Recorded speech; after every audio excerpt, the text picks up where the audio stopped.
तर राज ठाकरे आणि उद्धव ठाकरे यांनी हिंदी सक्तीच्या निर्णयाविरोधात ठाम भूमिका घेतली आणि अशीच हिंदी विरोधी भूमिका ही शिंदेंनी सुद्धा घ्यावी आणि महाराष्ट्रातील लोकांनी हिंदी का शिकावी, तिसऱ्या भाषेची सक्ती कशासाठी, भाषातज्ञ दीपक पवार यांनी हा सवाल विचारला।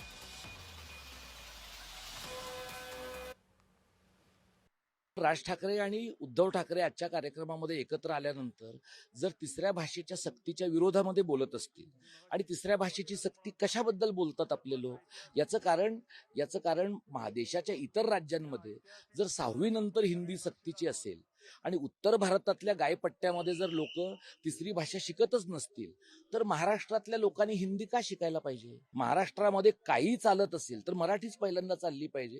हे आज राज ठाकरे आणि उद्धव ठाकरे जे बोलतायत तेच एकनाथ शिंदे आणि अजित पवारांनी पण बोललं पाहिजे, तेच काँग्रेसवाल्यांनी पण बोललं पाहिजे आणि तेच बीजेपीने पण बोललं पाहिजे।